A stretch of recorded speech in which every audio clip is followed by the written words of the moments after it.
Ini adalah lanjutan dari kisah perjalanan yang saya alami, tentang apa yang saya rasakan setelah sakaratul maut, tentang fase yang seolah membawa saya melewati beberapa lapisan kehidupan. Sejak awal, saya ingin menegaskan apa yang saya sampaikan ini adalah pengalaman pribadi, bukan dalil, bukan kebenaran mutlak, dan tentu bukan gambaran pasti tentang alam akhirat. Perkara akhirat adalah perkara gaib, dan yang gaib, hakikatnya, hanya Allah yang Maha Mengetahui.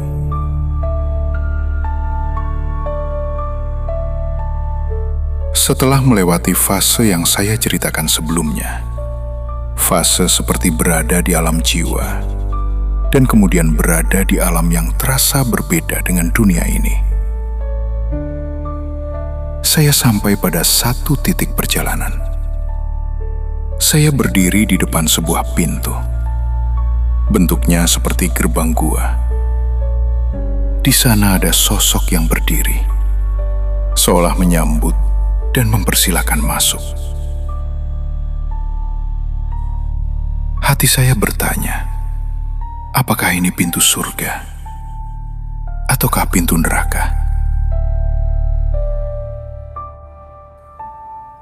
Namun sampai hari ini, saya tidak tahu. Dan saya tidak berani memastikan. Karena saya tidak masuk ke dalamnya. Saya hanya sampai di depan pintu itu saja. Dan justru pada saat itulah, semuanya berhenti.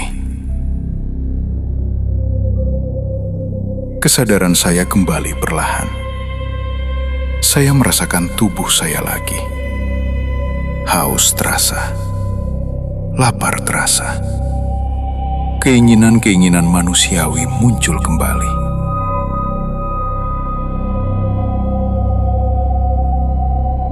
Saya kembali hidup normal.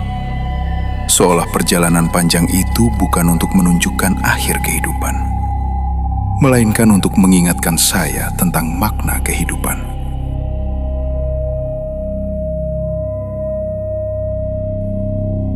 Dari pengalaman itu, ada beberapa hikmah yang saya tangkap. Pertama, manusia diberi kebebasan untuk belajar dan mencari pengetahuan di dunia ini.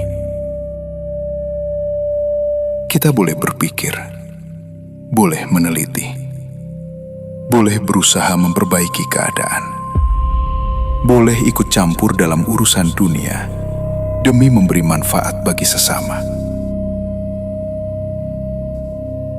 Namun ada dua perkara yang bukan wilayah manusia: menghidupkan dan mematikan. Kapan seseorang lahir, kapan seseorang wafat, itu sepenuhnya kuasa Allah Subhanahu wa Ta'ala. Di luar dua hal itu, kita diberi ruang untuk berikhtiar, untuk membangun, untuk menolong, untuk menjadi sebab kebaikan. Hikmah kedua yang sangat kuat saya rasakan adalah ini: selama masih diberi jasad yang utuh di dunia, maksimalkanlah ia untuk berbuat baik. Gunakan tenaga untuk membantu.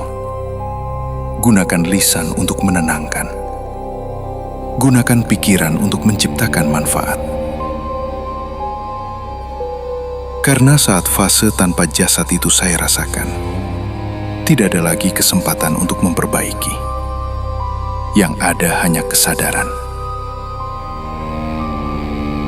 Dan satu pelajaran yang paling dalam bagi saya adalah, jangan mudah menghakimi manusia lain.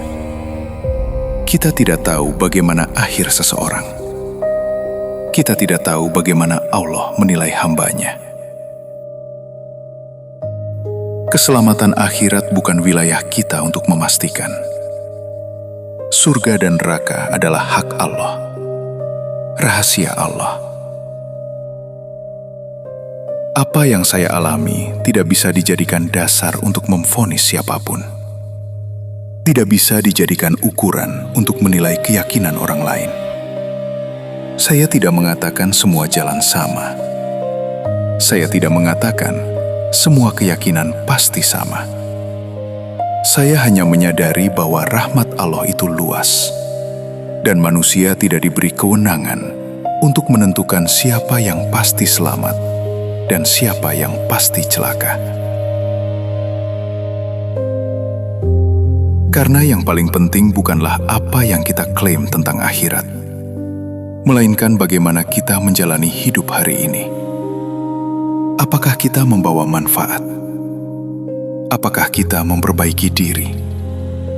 Apakah kita menjaga lisan? Apakah kita menyelesaikan tanggung jawab?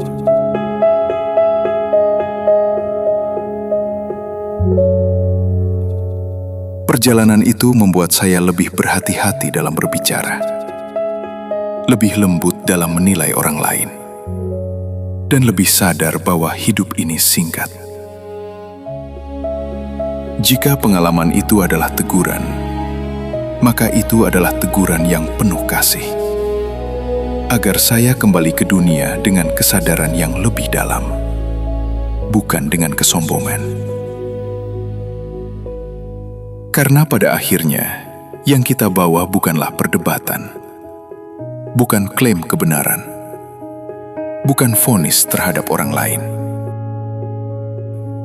Yang kita bawa hanyalah amal, dan bagaimana kita mempertanggungjawabkan hidup ini di hadapan Allah Subhanahu wa Ta'ala. Wallahu a'lam.